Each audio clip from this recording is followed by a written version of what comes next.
Hello, and welcome to the show. This is the very first episode of my brand new series, a series inspired by the golden age of Top Gear way back in 2002, when the presenters had questionable shirts, even more questionable haircuts, and a budget so small they once reviewed a car using a potato. Well, I don't have the BBT budget either, but what I do have is Forza, and that means I can recreate the spirit, the chaos, and the comedy of those early episodes without any producers shouting at me for crashing something expensive. Now, because this is a game, there is a slight twist. Some of the cars they used back in 2002 simply aren't in Forza at all. So in those cases, I swapped them out for the closest thing I could find. Cars that match the shape, the purpose, or at least the vibe of the originals. Think of it like Top Gear but with patch notes. So with all that said, it's time to begin. And what better way to start this series than with something loud, ridiculous, and very, very fast. Ladies and gentlemen, here is my hot lap in the Pagani Zonda Huayra. Meet the Pagani Huayra, an Italian hypercar that blends brutal power with art car craftsmanship.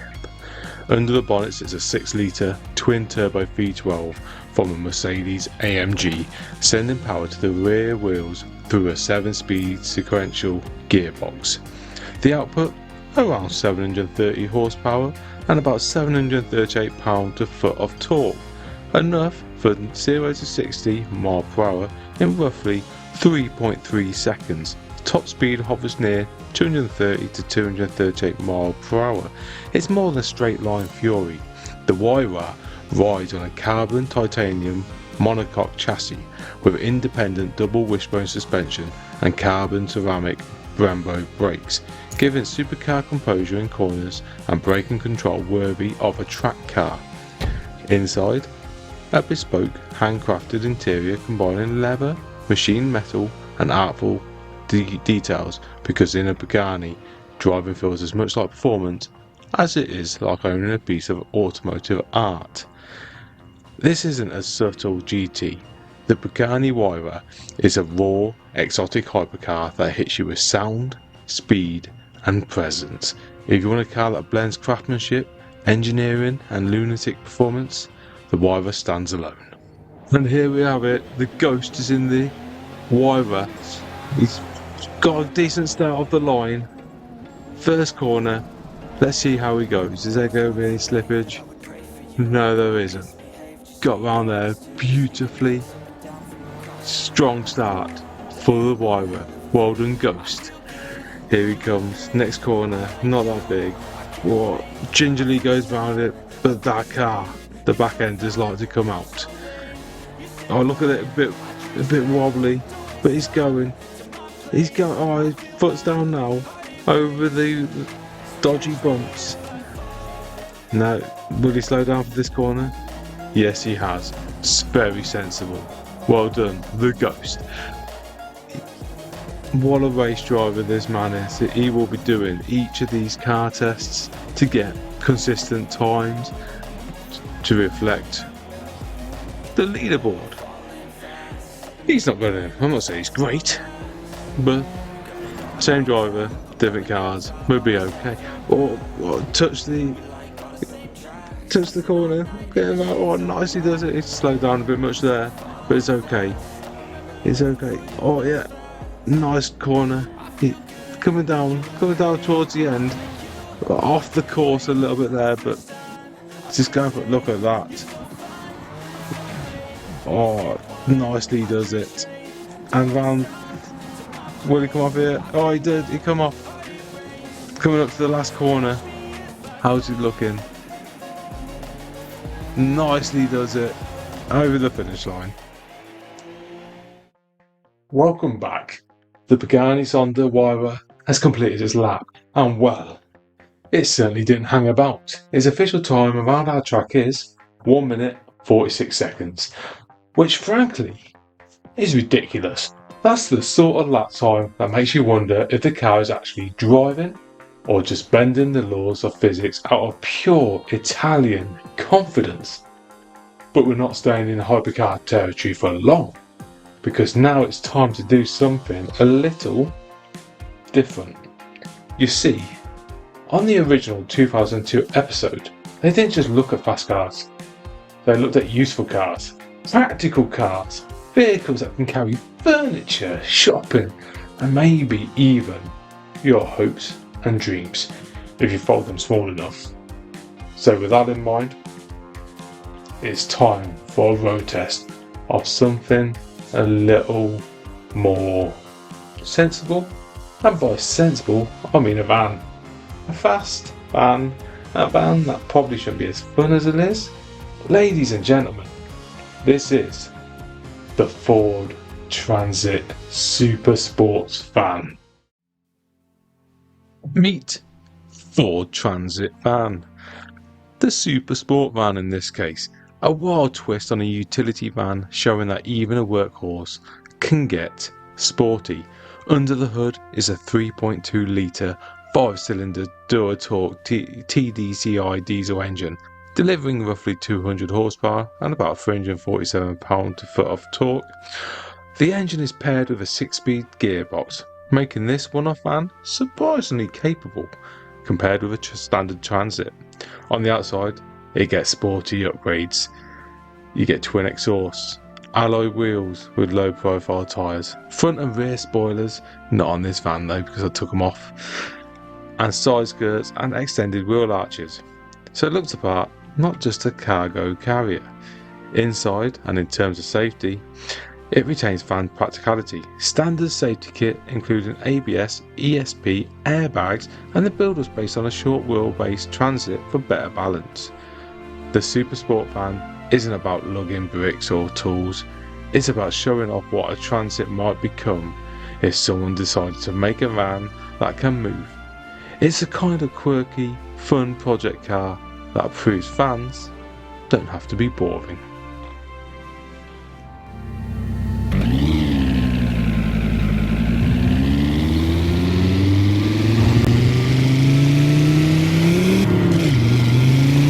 It's quite a beefy sound to it. Listen to that engine.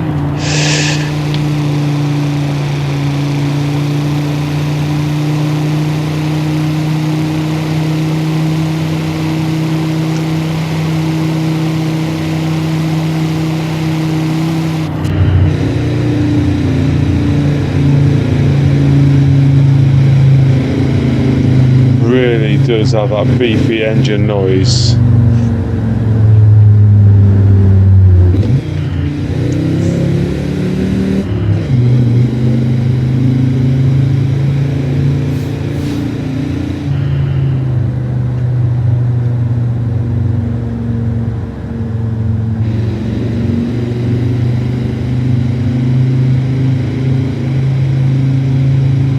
You forget how big this vehicle is.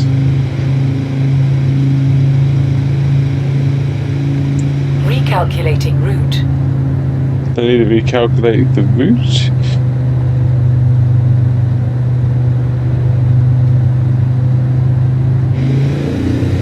Go for an overtake.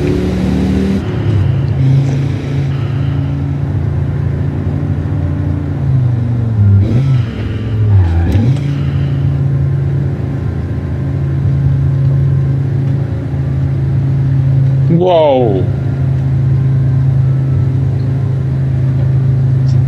See how this van tackles the city.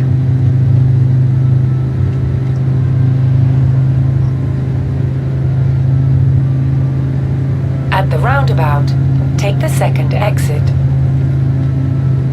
The sat nav is good.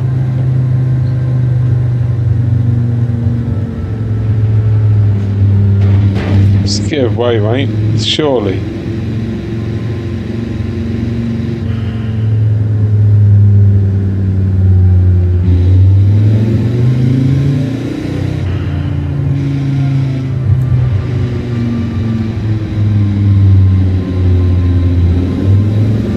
Oh, you really got to put some foot to the floor to get up the hills.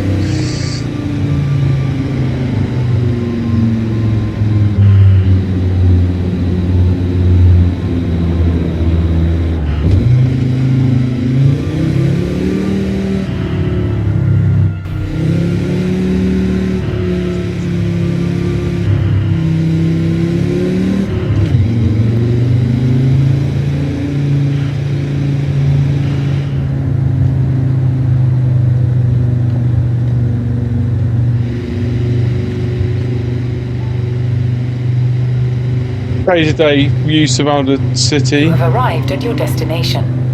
is not too bad. Let's see what it sounds like in a tunnel. It's got that beefy engine for a Ford Transit.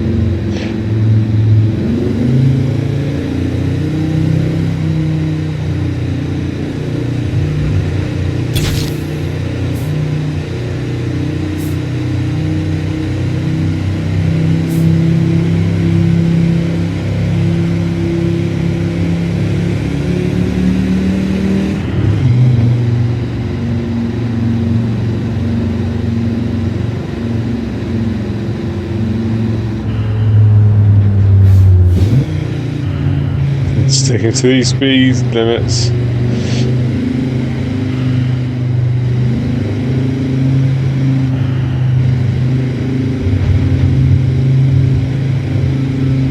Now, I think in a second we should see what a 3-point turn's like in it. And I'll find the perfect opportunity.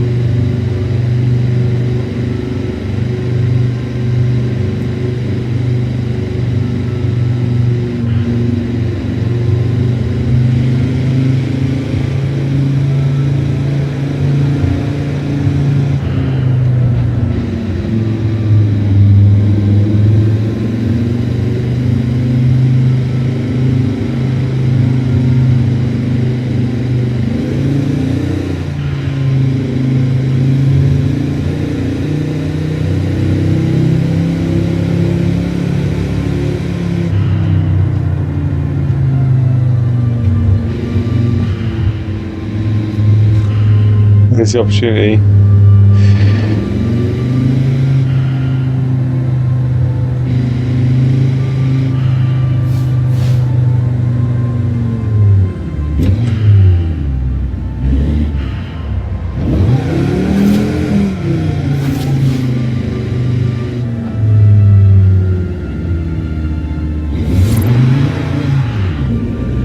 A little wheel spin on him.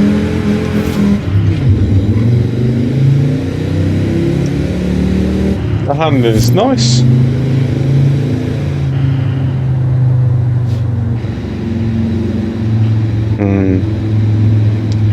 So as far as I could tell,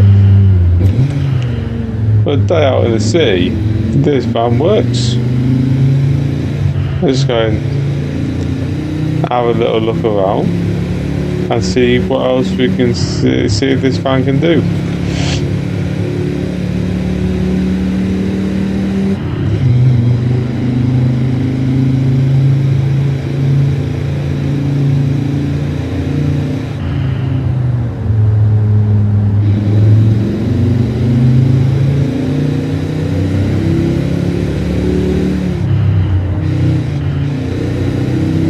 Get out of the city and open up the taps, see what we got.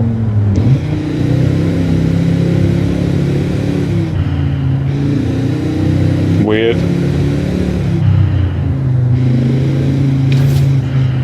Really are pushing the limits. Oh, it's handling well. Let's go see what it's like off-road then.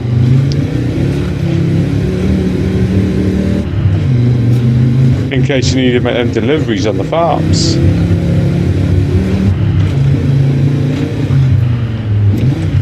Wow.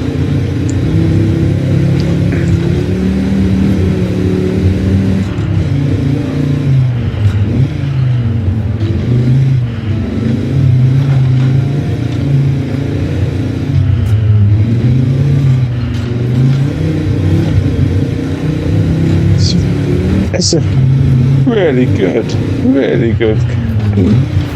van.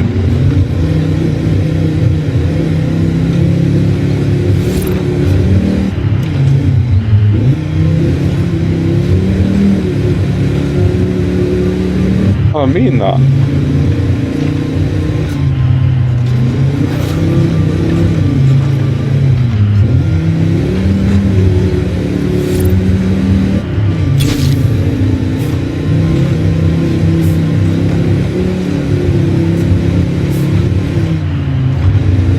Yeah, absolutely killing it. Oh.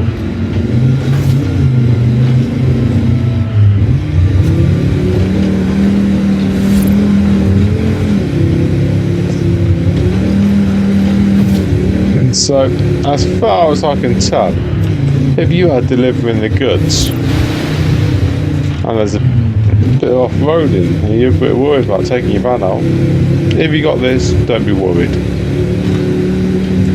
This is the perfect machine for your needs.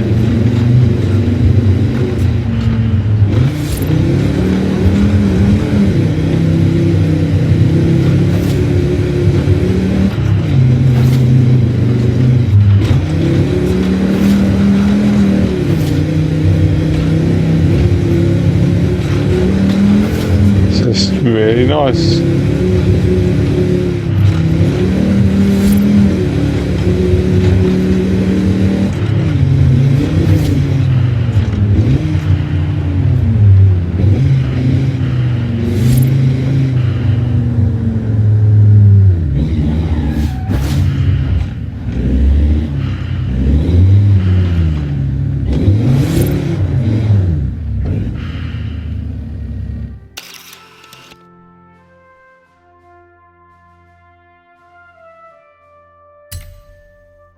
There we have it. The Ford Transit van. It looks at home next to your house.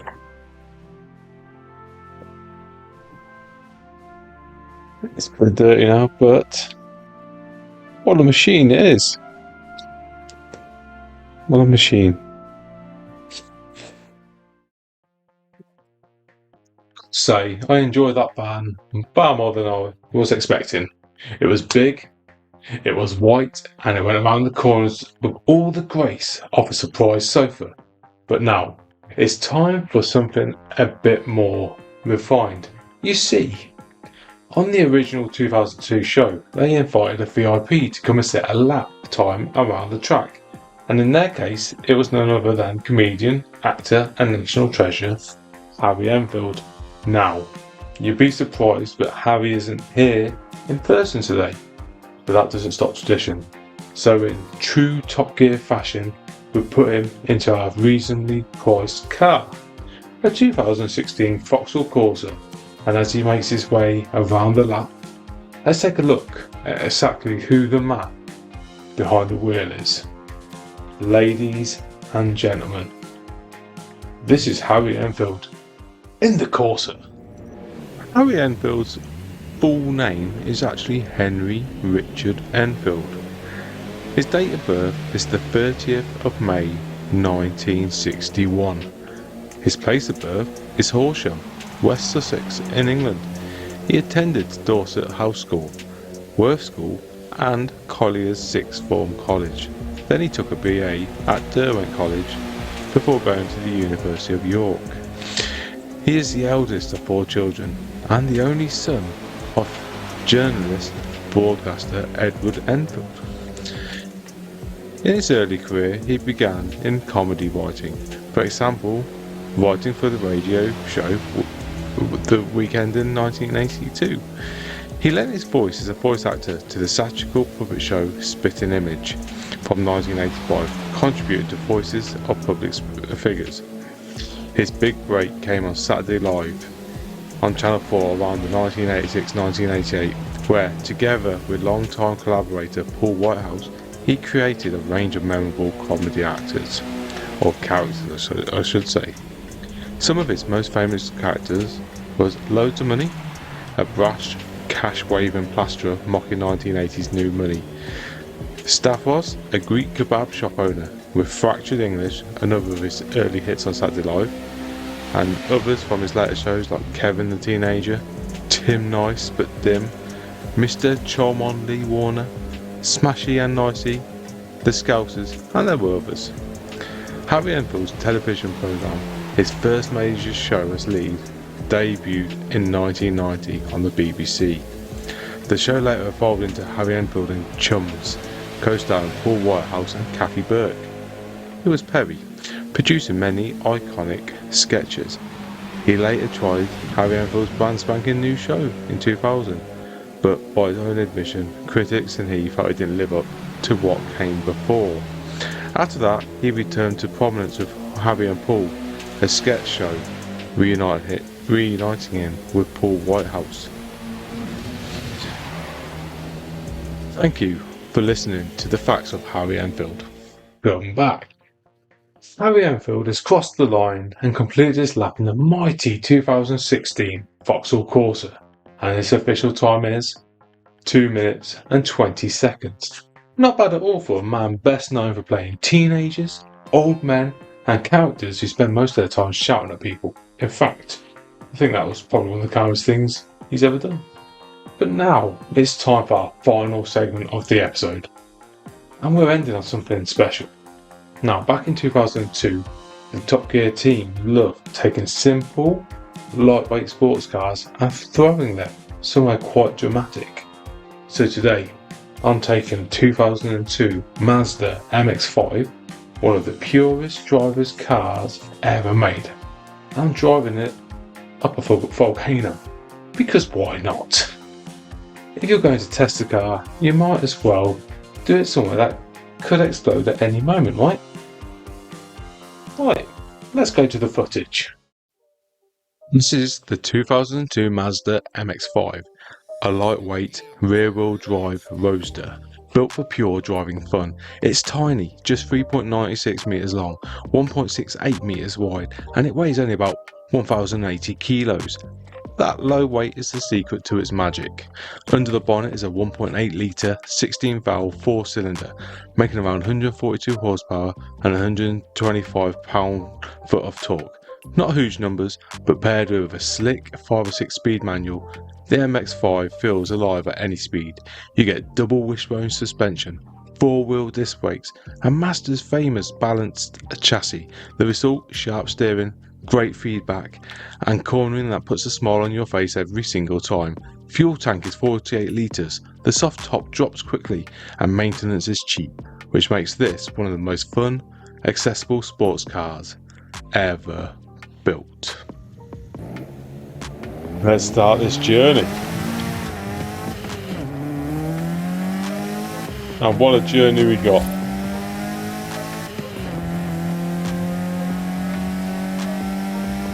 It's got some pace, this car.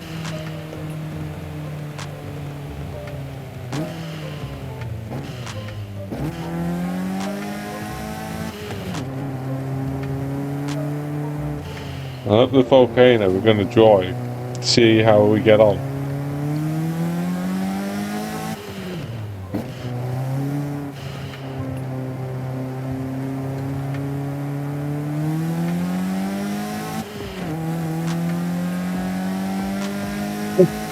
This car is magnificent. Already feel it. Yeah, you can't be tall when driving it, because your head hit the ceiling if you have the roof up.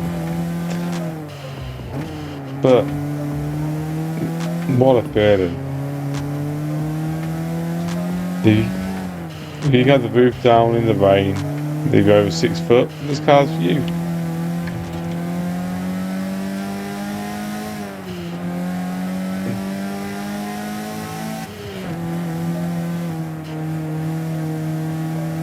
What a machine.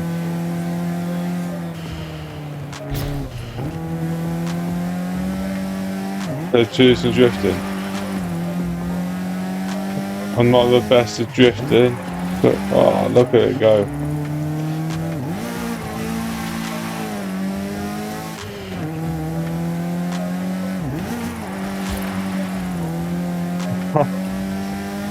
It's not a bad little drifting car.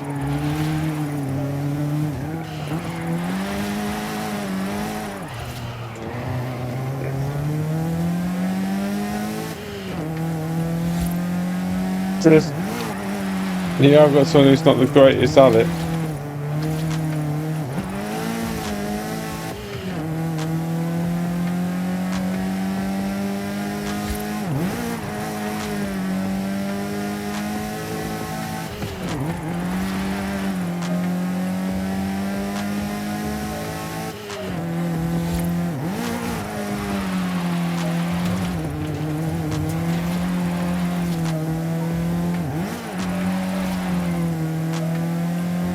Oh, what a machine, guys.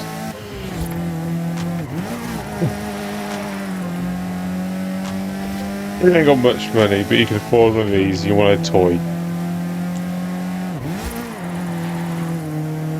Get one. Yeah, it's not practical if you've got a family. It's just you and your partner. This is the car for you. If you got a small budget, because it's fun. Oh, really.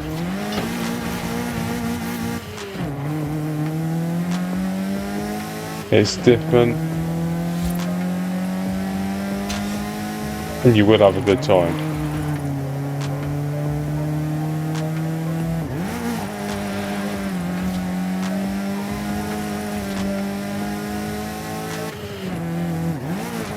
This drifting zone is massive.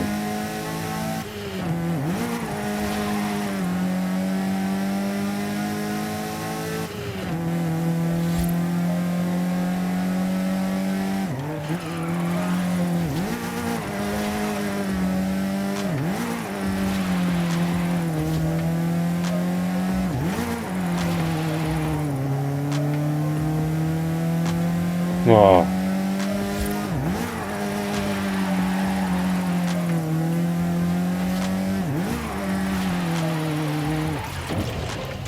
Oh, don't damage it. We don't damage the car. Oh, the sun's going down. The lights are on.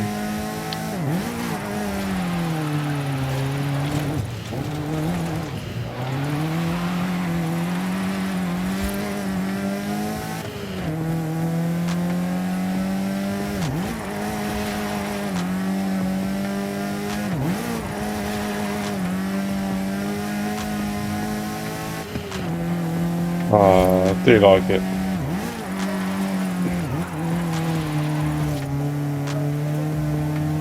It's a very good car. We turned all the assists off, and it's just what a machine, honestly.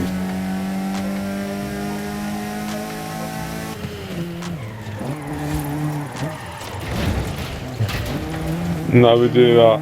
Let's have a look at. We've enforced the damage.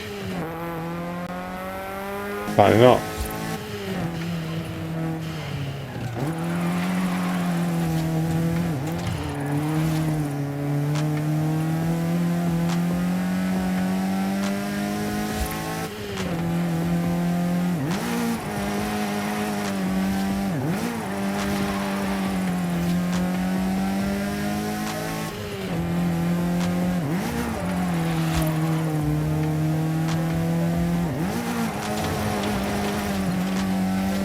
And there's the drift zone. That's where you start.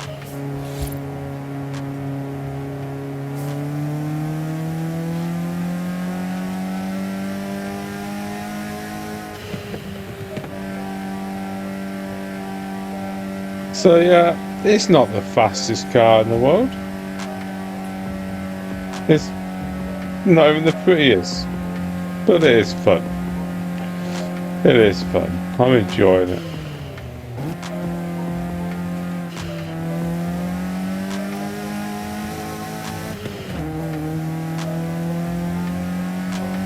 If you want a road trip car, it's just you and your buddy.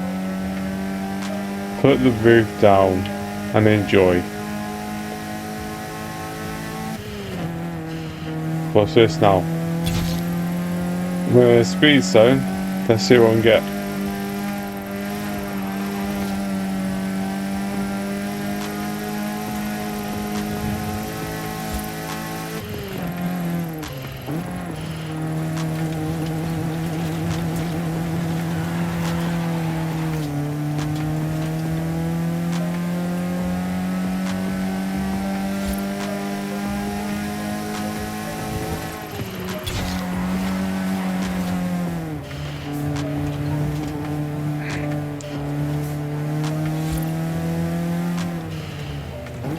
And this, it's got it all.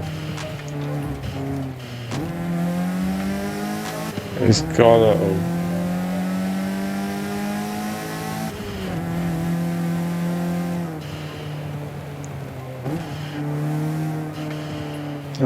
It's getting up here really nicely.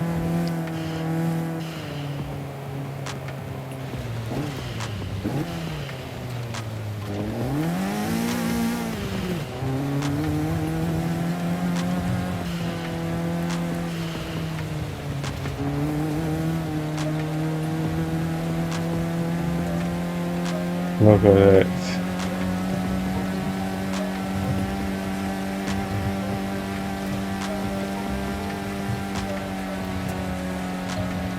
We're in the volcano.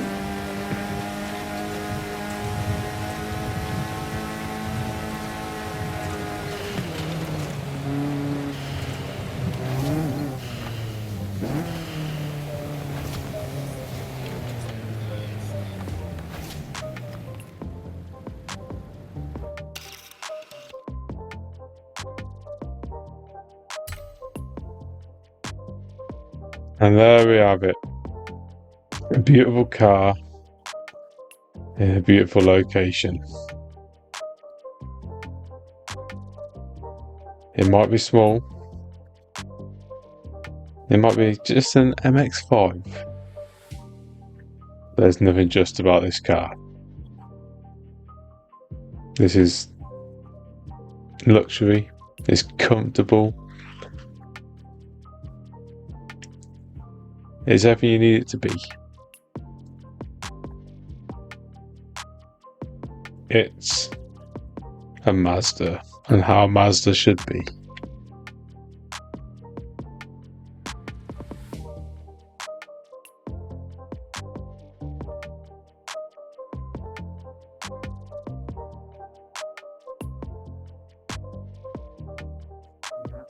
Well, that brings us to the end of our very first adventure here on Solo Gear.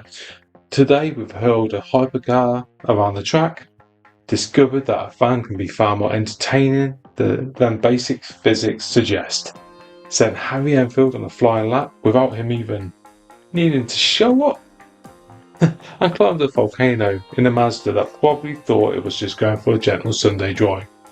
And if this is only episode 1, just imagine what's coming next.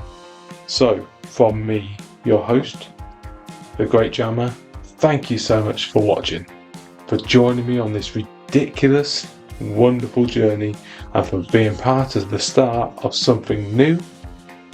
Thank you. I've been me, this has been Solo Gear, and I hope to see you again in the next episode. Good night, and goodbye.